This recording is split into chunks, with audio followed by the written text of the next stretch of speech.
पुणी आसुची एक बड़ बात्या ओडिशा उपर एहार प्रभाव पड़िबो कि नहीं चलो देखि नबा संपूर्ण खबरटी कोन रहउची। पुणी आसुची बात्या दक्षिण अंडमान सागर रे सृष्टि होईची घूर्णिबलय पश्चिम उत्तर पश्चिम दिगरे गति करुची घूर्णिबलय आसना 24 घंटा रे यह लघुचाप रूप नहीं पारे परवर्ती 2 दिन पश्चिम उत्तर पश्चिम दिगरे गति करिवो दक्षिण पश्चिम बंगोपसागर नेब अवपातर रूप पर अधिक घनीभूत होई बात्या रूप नेबार संभावना रहिछि। बात्या हेले तार ना रहिबो पेंगाल बात्याटी तमिलनाडु एवं श्रीलंका उपकूल मुहा हेबो 25 किंबा 26 तारिख रे बात्या स्थलभाग छुई पारे ओडिशा उपरे लघुचाप किंबा बात्यार प्रभाव न पड़ी पारे बोली सूचना रहउछि। सिस्टम उपरे आईएमडी स्वतंत्र नजर रखिछि। बात्यार तीव्रता केते रहिबो एजाय स्पष्ट होई नाही। लघुचाप सृष्टि परे भारतीय पाणीपाग विभाग चित्र स्पष्ट करिवो। एहा सह आगामी 5 दिन पई राज्य रे पाग मुख्यतः सुखिला रहिबो एवं 27 तारिख रे राज्य रे किछि जिल्ला रे वर्षा हेबार मध्ये संभावना रहउछि। तो चलो देखिया परवर्ती अपडेट कोन रहिछि। धान किणा को नै आसिला एक बड़ गुरुत्वपूर्ण खबर। मिलर माने सीधासलख कृषकों निकटरू धान किणी पारिबे नाही एभଳି कहिसंती जगाण मंत्री कृष्णचंद्र पात्र।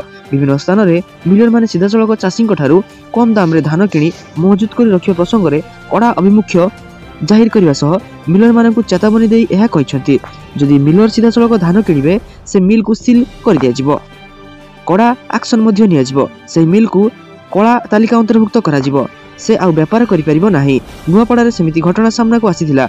मिल मालिक मंडी रु धान न किणी 500 क्विंटल धान 1700 टंका रे किणी मौजूद रखिथिला ताकू एबे सील कर दिया जाइछि। आगो को एमिति जे भी काम करिवो ता परे कड़ा एक्शन नेबे राज्य सरकार। चासी माने धान बिकिबा पई तरतर होई जाउथिबारु तार सुजोग दलाल माने नेउछंती। तेणु चासी मानकु निवेदन करूछि कि टोकन जेउ समय दिया जाउछि से समय धान मंडी को आणंतु सरकार सेही दिन ही तांकठु धान किणिबे सेमानक धान मंडी रे पड़ी रहिबो नाही। एथि सह से कहिसंती एबे भी अभावी बिक्री हेउछि। तो चलन देखिया परवर्ती अपडेट कोन रहिछि। जनवरी 3 तारिख रु विश्व प्रसिद्ध बरगढ़ धनुଯାत्रा महोत्सव आरंभ। आसंता 4 तारिख संध्या 5:15 समय रे बरगढ़ अधिष्ठित देवी मां समलेश्वरी पीठरे पूजार्चना पर शुभ स्तंभ स्थापन हेबो। आसंता जनवरी 3 तारिख रु 13 तारिख पर्यंत 78तम विश्व प्रसिद्ध धनुଯାत्रा अनुष्ठित हेबो। एथर विश्व प्रसिद्ध बरगढ़ धनुଯାत्रा रे देखिबाकू मिलिबे नुआ कंसंकु। जिलापाल अध्यक्षतार अनुष्ठित बैठक में यह निष्पत्ति निया जायछि। नुआ कंस पई खूब शीघ्र चयन प्रक्रिया आरंभ हेबो बोली जिलापाल कहिसंती। 2022 रे द्वितीय रु पंचम होइथिबा जनकु चयन करा जिवो बोली जणा पड़िछि। उल्लेखनीय जे 2022 रु कंस भूमिका तुलाउथुवा ऋषिकेश भोईंकु एथर बाद दिया जायछि। ऋषिकेश भोईंकु बाद दिया जिबा पई धनुଯାत्रा महोत्सव समिति पक्षरु निष्पत्ति निया जायथिला। चलन देखिया परवर्ती अपडेट कोन रहिछि। दुईटी प्रस्ताव को कैबिनेट रो बड़ मोहर। मुख्यमंत्री मोहन चरण माझी अध्यक्षतार काली अपराह्न कैबिनेट बैठक अनुष्ठित होइतिला। गुरुत्वपूर्ण कैबिनेट बैठक में दुईटी प्रस्ताव को अनुमोदन मिल पारिछि। ओडिशा विश्वविद्यालय संशोधन प्रस्ताव को अनुमोदन मिलिथिबा बेले शिल्प नीतिर दुईटी संशोधन प्रस्ताव को भी अनुमोदन मिलिछि। सेहिपरि ओडिशा खाद्य प्रक्रियाकरण नीति संशोधन को मंजूरी मिलिथिबा सूचना रहिछि। तो चलन देखिया परवर्ती अपडेट कोन रहिछि। डिसेम्बर 3 तारिख रु 7 तारिख पर्यंत ओडिशा गस्तर आसिबे राष्ट्रपति द्रौपदी मुर्मू। एथिपाई मुख्य शासन सचिव मनोज आहूजा अध्यक्षतार लोकसभा भवन में राज्यस्तरीय प्रस्तुति बैठक अनुष्ठित हो जाइछि।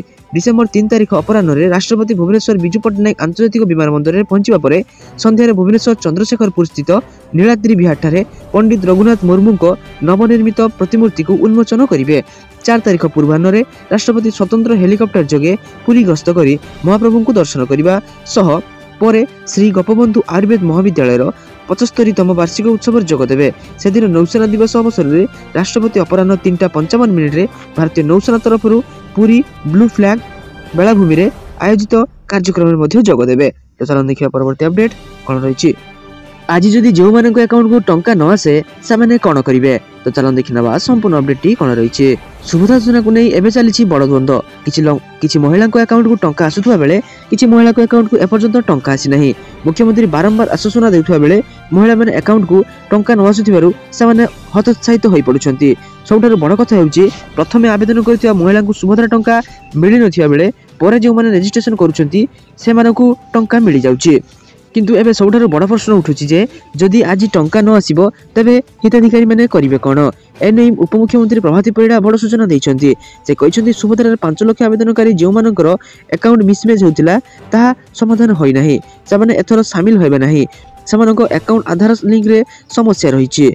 मिलिथिबा सूचना अनुसार जमी समस्या जोगु तालिकार हिताधिकारी ना नाही तांको ना रे जमी नाही किंतु सेमाने धान बिकिछंती। ଏହି ବାବଦରେ ଫିଜିକାଲ ଭେରିଫିକେସନ ହେବ ଓ ସେମାନେ ଡିସେମ୍ବର ସୁଦ୍ଧା ସୁଭଦ୍ରାରେ ଟଙ୍କା ପାଇପାରିବେ। ଏହାର ସଚେତନତା ଲାଗି ସରକାରୀ ଅଧିକାରୀ ଘରକୁ ଯିବେ। ବାଦ ପଡ଼ିଥିବା ହିତାଧିକାରୀଙ୍କୁ ସାମିଲ କରିବା ଯାଏଁ ପ୍ରକ୍ରିୟା ଜାରି ରହିବ। ଶେଷ ହିତାଧିକାରୀଙ୍କୁ ଯୋଡ଼ିବାକୁ ମୁଖ୍ୟମନ୍ତ୍ରୀଙ୍କ ନିର୍ଦ୍ଦେଶ ରହିଛି। ଅଙ୍ଗନବାଡ଼ି କର୍ମୀ, ମିଶନ ଶକ୍ତି ମା, ପିଓ ମାନେ ଗାଁକୁ ଯିବେ। ତେଣୁ ସୁଭଦ୍ରା ହିତାଧିକାରୀ ବ୍ୟସ୍ତ ବିବ୍ରତ ନ ହୋଇ ଚତୁର୍ଥ ପର୍ଯ୍ୟାୟ ଟଙ୍କା ପର୍ଯ୍ୟନ୍ତ ଅପେକ୍ଷା କରିବା ଜରୁରୀ। ଏହା ମଧ୍ୟରେ ପୁନଃ ଆବେଦନ କରିବାର କୌଣସି ଆବଶ୍ୟକତା ନାହିଁ। ତ ଚାଲୁ ଦେଖିବା ପରବର୍ତ୍ତୀ ଅପଡେଟ୍ କ'ଣ ରହିଛି। SBI ବା ଷ୍ଟେଟ୍ ବ୍ୟାଙ୍କ ଅଫ୍ ଇଣ୍ଡିଆ ପକ୍ଷରୁ ଆସିଲା ଆସିଷ୍ଟାଣ୍ଟ ମ୍ୟାନେଜର ପଦ ପାଇଁ ଆବେଦନ ପ୍ରକ୍ରିୟା। ତ ଚାଲୁ ଦେଖିନେବା ସମ୍ପୂର୍ଣ୍ଣ ଅପଡେଟ୍ଟି କ'ଣ ରହିଛି। ଦେଶର ସର୍ବବୃହତ ସରକାରୀ ବ୍ୟାଙ୍କ ଭାରତୀୟ ଷ୍ଟେଟ୍ ବ୍ୟାଙ୍କ ପକ୍ଷରୁ ଆସିଛି ଏକ ବଡ଼ ନିଯୁକ୍ତି ସୁଯୋଗ। 160ଟି ସ୍ପେଶାଲିଷ୍ଟ ଅଫିସର ପଦ ପୂରଣ ପାଇଁ ପ୍ରକାଶ ପାଇଛି ବିଜ୍ଞପ୍ତି। ଏନେଇ ନଭେମ୍ବର 22 ତାରିଖରୁ ଅନଲାଇନ୍ ଆବେଦନ ପ୍ରକ୍ରିୟା ଆରମ୍ଭ ହୋଇସାରିଥିବା ବେଳେ ତାହା ଡିସେମ୍ବର 12 ତାରିଖରେ ସମାପ୍ତ ହେବ। ଜେନେରାଲ, OBC, EWS ପ୍ରାର୍ଥୀଙ୍କ ପାଇଁ 750 ଟଙ୍କା ଆବେଦନ ଫିସ୍ ରହିଛି। ଅନ୍ୟପକ୍ଷରେ SC, ST, PWD ପ୍ରାର୍ଥୀଙ୍କ ପାଇଁ ଏହା ଛାଡ଼ କରାଯାଇଛି। Payment debit card, credit card ଓ ଇଣ୍ଟରନେଟ୍ ବ୍ୟାଙ୍କିଂ ଜରିଆରେ ଅନଲାଇନ୍ ମାଧ୍ୟମରେ ଗ୍ରହଣ କରାଯିବ। ଏହି ନିଯୁକ୍ତି ବାବଦରେ ସବିଶେଷ ତଥ୍ୟ ଜାଣିବା ପାଇଁ ପ୍ରାର୍ଥୀମାନେ ଏହାର ଅଫିସିଆଲ ୱେବସାଇଟକୁ ଯାଇ ସମ୍ପୂର୍ଣ୍ଣ ତଥ୍ୟ ଜାଣିପାରିବେ। ଚଳିତ ବର୍ଷ ଅକ୍ଟୋବର ମାସ ପହିଲା ସୁଦ୍ଧା ପ୍ରାର୍ଥୀଙ୍କର ସର୍ବନିମ୍ନ ବୟସ 21 ବର୍ଷ ହୋଇଥିବା ଆବଶ୍ୟକ। Assistant manager engineer civil electrical ପଦ ପାଇଁ ସର୍ବାଧିକ ବୟସ ସୀମା 30 ରହିଥିବା ବେଳେ ଆସିଷ୍ଟାଣ୍ଟ ମ୍ୟାନେଜର ପଦ ପାଇଁ ଏହି ସୀମା 40 ବର୍ଷ ରଖାଯାଇଛି। ବୟସ କଳ ନିୟମ ଅନୁଯାୟୀ ଧାର୍ଯ୍ୟ କରାଯିବ। ସମସ୍ତ ପଦ ପାଇଁ ଶିକ୍ଷାଗତ ଯୋଗ୍ୟତା ଅଲଗା ଅଲଗା ରହିଛି। ମୋଟ 169ଟି ପଦରେ ଯୋଗ୍ୟ ପ୍ରାର୍ଥୀଙ୍କୁ ନିଯୁକ୍ତି ଦିଆଯିବ। ତ ଯୋଗ୍ୟ ଓ ଆଗ୍ରହୀ ପ୍ରାର୍ଥୀମାନେ ଶୀଘ୍ର ଏହାର ଅଫିସିଆଲ ୱେବସାଇଟକୁ ଭିଜିଟ୍ କରି ଏହାର ସମ୍ପୂର୍ଣ୍ଣ ବିବରଣୀକୁ ଜାଣି ଏହାକୁ ଆବେଦନ କରିନିଅନ୍ତୁ। ତ ଚାଲନ୍ତୁ ଦେଖିବା ପରବର୍ତ୍ତୀ ଅପଡେଟ୍ କ'ଣ ରହିଛି। ଅଷ୍ଟମ ବେତନ ଆୟୋଗ ବିଷୟରେ ବଜାରରେ ଆଲୋଚନା ଅତ୍ୟନ୍ତ ତୀବ୍ର ହୋଇଯାଇଛି। ଏ ସମ୍ପର୍କରେ ସରକାର କୌଣସି ଘୋଷଣା କରିନାହାନ୍ତି। ରିପୋର୍ଟ ଅନୁଯାୟୀ ଯଦି ଅଷ୍ଟମ ବେତନ ଆୟୋଗ କାର୍ଯ୍ୟକାରୀ ହୁଏ ତେବେ କେନ୍ଦ୍ରୀୟ କର୍ମଚାରୀଙ୍କ ସର୍ବନିମ୍ନ ଦରମା 186% ବୃଦ୍ଧି ହୋଇପାରେ। ବର୍ତ୍ତମାନ କର୍ମଚାରୀମାନେ ସପ୍ତମ ବେତନ ଆୟୋଗ ଅଧୀନରେ ମାସିକ ସର୍ବନିମ୍ନ ମୌଳିକ ବେତନ 18,000 ଟଙ୍କା ପାଉଛନ୍ତି, ଯାହା ଷଷ୍ଠ ପେ କମିଶନ ଅଧୀନରେ 7,000ରୁ ବୃଦ୍ଧି କରାଯାଇଥିଲା। National council of joint consultative ମେସିନାରୀର ଶିବ ଗୋପାଳ ମିଶ୍ର କହିଛନ୍ତି ଯେ ସେମାନେ ଅତି କମ୍ରେ 2.86 ଫିଟମେଣ୍ଟ ଫ୍ୟାକ୍ଟର ପାଇବାକୁ ଆଶା କରୁଛନ୍ତି। ସପ୍ତମ ବେତନ ଆୟୋଗ 2.57 ଫିଟମେଣ୍ଟ ଫ୍ୟାକ୍ଟର ଠାରୁ ଏହା 29 ଆଧାର ପଏଣ୍ଟ ଅଧିକ ଅଟେ। ତ ଚାଲନ୍ତୁ ଦେଖିବା ପରବର୍ତ୍ତୀ ଅପଡେଟ୍ କ'ଣ ରହିଛି। ସରକାରୀ କର୍ମଚାରୀଙ୍କ ପାଇଁ ଆସିଲା ବଡ଼ ଘୋଷଣା। ତ ଚାଲନ୍ତୁ ଦେଖିନେବା ସମ୍ପୂର୍ଣ୍ଣ ଅପଡେଟ୍ଟି କ'ଣ ରହିଛି। ସରକାରୀ କର୍ମଚାରୀଙ୍କ ପାଇଁ ବଡ଼ ଘୋଷଣା କଲେ ମୋହନ ସରକାର। ଏଣିକି ସରକାରୀ କର୍ମଚାରୀଙ୍କୁ ଅବସର ଦିନ ପୂର୍ଣ୍ଣାଙ୍ଗ ପେନସନ ସୁନିଶ୍ଚିତ ହେବ। ଏନେଇ ସବୁ ବିଭାଗ ସଚିବଙ୍କୁ ଚିଠି ଲେଖି ନିର୍ଦ୍ଦେଶ ଦେଲେ ମୁଖ୍ୟ ସଚିବ ମନୋଜ ଆହୁଜା। ନିଜର ବିଭାଗ ତଥା ବିଭାଗ ଅଧୀନସ୍ଥ ସମସ୍ତ ବିଭାଗ ମୁଖ୍ୟଙ୍କୁ ନିର୍ଦ୍ଦେଶ ଦେଇଛନ୍ତି ସରକାର। ପ୍ରତି ମାସରେ ଅବସରପ୍ରାପ୍ତ କର୍ମଚାରୀଙ୍କ ପେନସନ ତଥ୍ୟ ପର ମାସ 7 ତାରିଖରେ ଦିଆଯିବ। ମୁଖ୍ୟ ସଚିବ ଆହୁଜା ରାଜ୍ୟ ସମସ୍ତ ବିଭାଗୀୟ ସଚିବମାନଙ୍କୁ ଚିଠି ଲେଖି ସରକାରୀ କର୍ମଚାରୀଙ୍କୁ ଅବସର ଗ୍ରହଣ ଦିନ ପୂର୍ଣ୍ଣାଙ୍ଗ ପେନସନ ପ୍ରଦାନ ସଂକ୍ରାନ୍ତରେ ସରକାର ନିର୍ଦ୍ଦେଶକୁ ପାଳନ କରାଯାଇଥିବା ନେଇ ଅସନ୍ତୋଷ ବ୍ୟକ୍ତ କରିଛନ୍ତି। ଚାଲନ୍ତୁ ଦେଖିବା ପରବର୍ତ୍ତୀ ଅପଡେଟ୍ କ'ଣ ରହିଛି। ଆଦିବାସୀ ଛାତ୍ରଛାତ୍ରୀମାନଙ୍କ ପାଇଁ ଆସିଲା ବଡ଼ ଖୁସି ଖବର। ତ ଚାଲନ୍ତୁ ଦେଖିନେବା ସମ୍ପୂର୍ଣ୍ଣ ଅପଡେଟ୍ଟି କ'ଣ ରହିଛି। ଆଦିବାସୀ ଛାତ୍ରଛାତ୍ରୀମାନେ ମାତୃଭାଷାରେ ପାଠ ପଢ଼ିବା ସହ ପାଇବେ ଗୁଣାତ୍ମକ ଜ୍ଞାନ। ଆଦିବାସୀ ଛାତ୍ରଛାତ୍ରୀମାନଙ୍କ ପାଇଁ ସରକାର କରୁଛନ୍ତି ଏଭଳି ଏକ ଯୋଜନା। ଆଦିବାସୀ ଭାଷା ସଂସ୍କୃତିକୁ ସୁରକ୍ଷିତ ରଖିବା ପାଇଁ ପ୍ରତିଷ୍ଠା ହେବ ଲାଙ୍ଗୁଏଜ ଲ୍ୟାବ୍। ଆଗାମୀ ଦିନରେ ଆଦିବାସୀ ଭାଷା ସଂସ୍କୃତି କେମିତି ସୁରକ୍ଷିତ ରହିବ ତା ପାଇଁ ଲାଙ୍ଗୁଏଜ ଲ୍ୟାବ୍ ତିଆରି କରାଯିବ। ଆଦିବାସୀ ଭାଷାକୁ ଗୁରୁତ୍ୱ ଦେଇ ଶିକ୍ଷକ ନିଯୁକ୍ତି କରାଯାଉଛି। ଆଗକୁ ଆଦିବାସୀ ଅଧ୍ୟୁଷିତ ବିଦ୍ୟାଳୟରେ ମାତୃଭାଷା ପାଠପଢ଼ା ହେବ। ପିଲାମାନେ କିଭଳି ଗୁଣାତ୍ମକ ଜ୍ଞାନ ପାଇବେ ସେଥିପାଇଁ ରାଜ୍ୟ ସରକାର ପ୍ରୟାସ ଜାରି ରଖିଛନ୍ତି। ତ ସାରାଦିନ ଏପରି ବଛା ବଛା ଏବଂ ଗୁରୁତ୍ୱପୂର୍ଣ୍ଣ ଖବର ଜାଣିବା ପାଇଁ ଆମ ଚ୍ୟାନେଲକୁ ସବସ୍କ୍ରାଇବ୍ କରି ରଖନ୍ତୁ ଏବଂ ଆମ ଭିଡ଼ିଓ ଗୋଟିଏ ଲାଇକ୍ କରିଦିଅନ୍ତୁ। ଧନ୍ୟବାଦ।